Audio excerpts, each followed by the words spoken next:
أحلى صباح لمشاهدي برنامج أحلى صباح على العراقية الثانية. جولة جديدة نأخذكم فيها هذه المرة إلى ولاية زغوان للتعرف على نبتة النسري. هذه النبتة التي يعود تاريخها إلى التواجد الأندلسي في تونس. استعمالات عديدة ورائحة ذكية جدا لهذه النبتة سنتعرف عليها في التقرير التالي، تابعونا.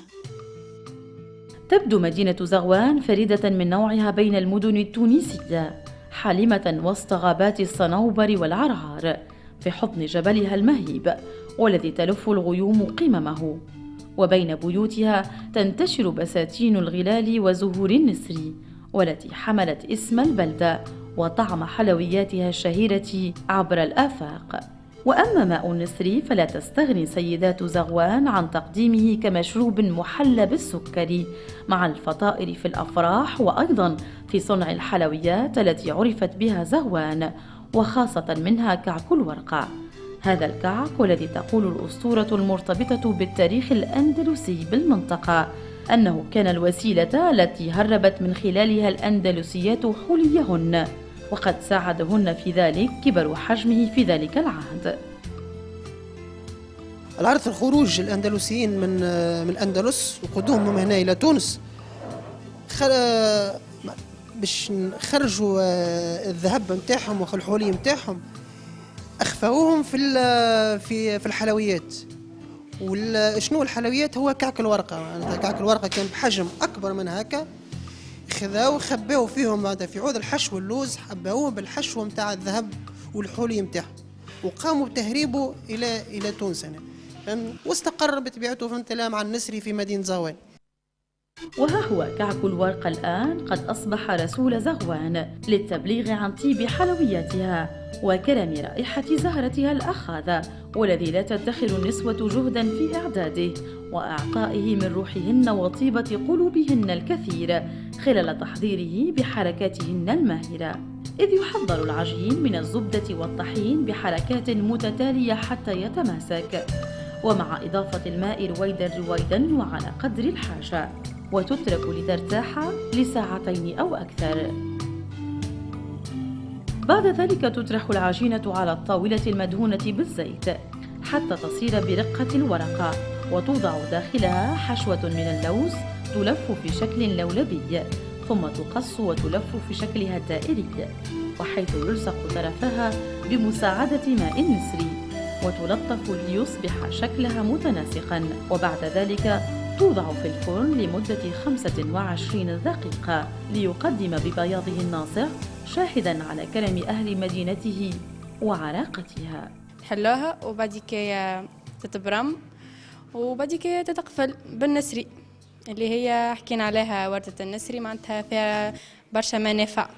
فكعك الورقة الفاخر يضيف إلى موائد الضيافة التونسية طعما من الحلاوة التي لا يمكن لمن تذوقها مرة أن لا يعيد الكرة، وهو ما يفسر تمسك سيدات زغوان وعائلتهن بزراعة زهرة النسر وتقطير رحيقها الذي يمنح هذه المدينة تميزها وعبير أرضها الفواحة المشبع من مياهها العذبة.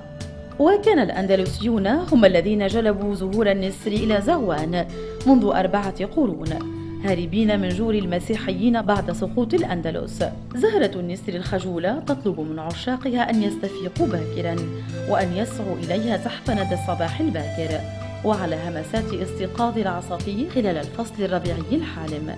النسر صاحبة العطر الأخاذ تتوزع بين بساتين مدينة زغوان الواقعة فوق جبل عال، تطلب من مريديها أن يقبلوا عليها خلال هذه الفترة بالذات ليحملوا الكثير من رائحتها الفواحة عند مجيء كل ربيع، فهي بعده تختفي وتذبل ولا تود الظهور من جديد، كما أن الزهرة نفسها سرعان ما تذبل بمجرد أن تطلع عليها أشعة الشمس الربيعية الناعمة. وتنتمي نبتة النسر إلى فصيلة الورود، وتتكون الزهرة فيها من 5 وريقات بيضاء وقلب أصفر اللون له رائحة ذكية. ويقتل زهر النسر عادة في نفس اليوم الذي تتم فيه عملية الجمع، إلى أنه يمكن الاحتفاظ بالكميات القليلة في الثلاجة طيلة 2 أو 3 على أقصى تقدير. وتضع المرأة الزغوانية زهرة النسر في القطار، والذي يتكون من قطعتين مع كمية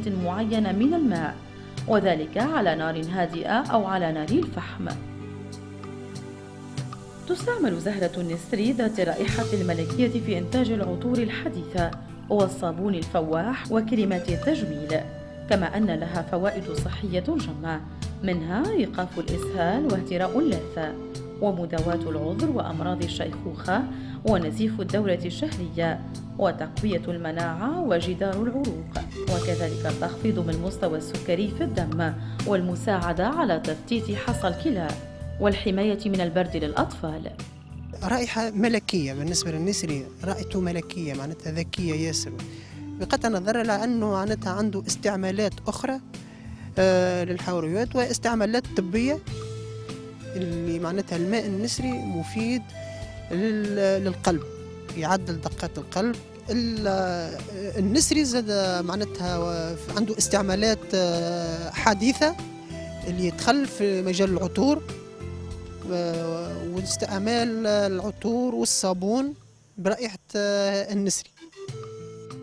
كما تمنع هذه الزهرة الفواحة العجيبة ضغط الدم وتنشط القلب، وهي مفيدة أيضا ضد السعال والبرد ولمقاومة العطش، وتنشط الطاقة والجهاز العظمي.